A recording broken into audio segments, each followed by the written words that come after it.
So, you're thinking of moving to Palm Coast, Florida, but you're not sure if a condo or townhouse might be right for you? That's exactly what we're going to cover in today's video. We're going to talk about the differences between condos and townhomes from both a mortgage standpoint to an ownership standpoint, and different pros and cons to both. So if that sounds like something you're interested in, then stick around because we're going to get after it right now.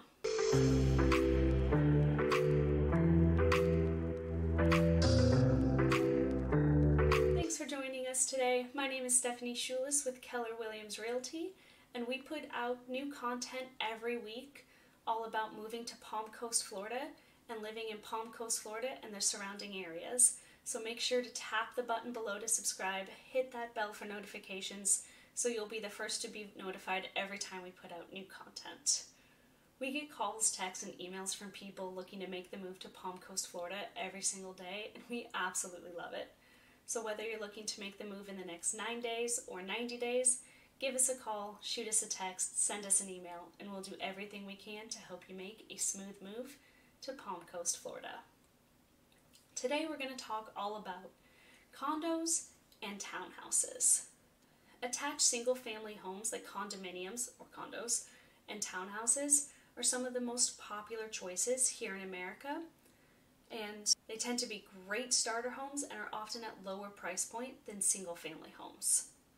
Both options provide less responsibility when it comes to upkeep and maintenance on the exterior, and typically landscaping as well. But there's a big difference between the two, so what is it? Condos are a type of housing that is defined by the structure of ownership. Most condos are going to be similar to an apartment where you're set up kind of side by side, folks above you, folks below you, in a larger building with several units.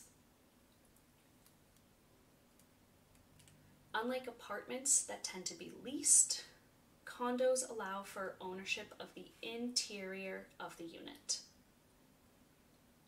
A townhome, by contrast, typically is going to be a multi-level home where you have someone on either both sides or just one side of the house. The ownership of a townhome is the interior of the townhome, the exterior of the townhome, and the land which the townhome sits on. Because there's more ownership in a townhome, townhomes do tend to have a higher purchase price than a condo, although still, at least on an average, lower than a single family home. When it comes to mortgages, it's very important for your lender to know whether you are purchasing a condo or a townhome.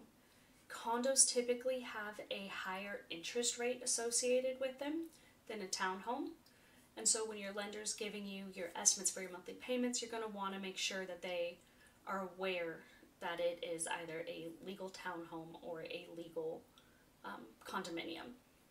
The reason I'm saying that is sometimes, although we agents do our best, we are human, and sometimes there are mistakes when entered into the MLS, and agents don't always enter the appropriate legal term for a condo or a townhouse. They can get them a little confused.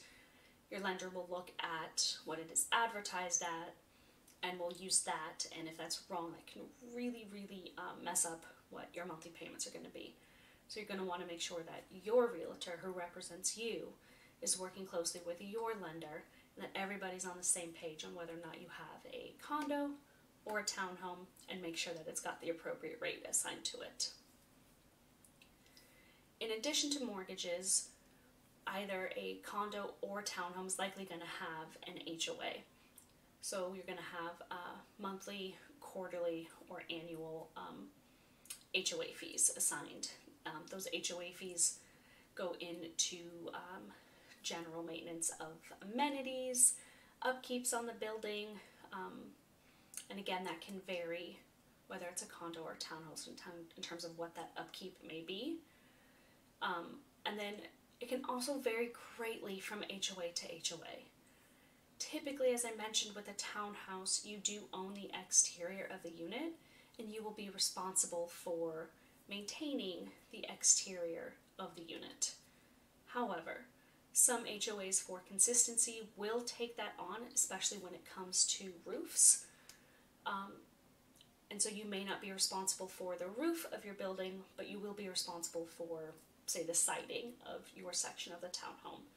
But the HOA will maintain the roof. Or the HOA may not maintain any of that, and each individual unit owner will be responsible for it.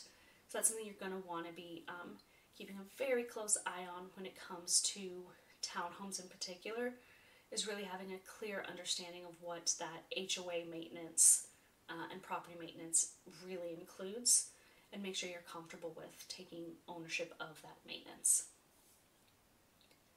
Another thing you're going to want to pay really close attention to, whether you're buying a condo or townhouse, is the reserves that the HOA has. Reserves go a long way to helping with kind of some of those long-term maintenance issues, like having to replace a roof of an entire building. If an HOA doesn't have a healthy reserve, and some of those big ticket maintenance items come up that have to be shared for everybody, often that's going to come in the form of a special assessment. So in addition to your HOA payments, you'll have the special assessment, which will be a large sum of money that'll be due pretty rapidly. Sometimes they can break it up. But ideally, there is a large, healthy reserve that can go a long way towards keeping those costs and keeping those special assessments low.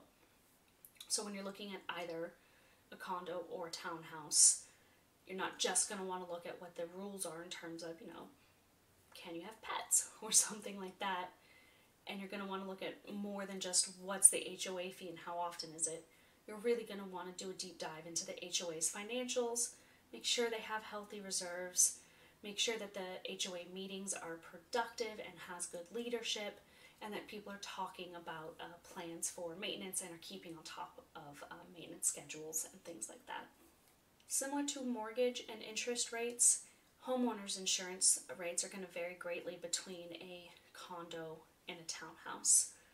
Typically, because a condo you only own the inside of the building, your homeowner's insurance is going to be lower than homeowner's insurance for a townhouse where you own and have more responsibility for the exterior of the building. So that's something to keep in mind.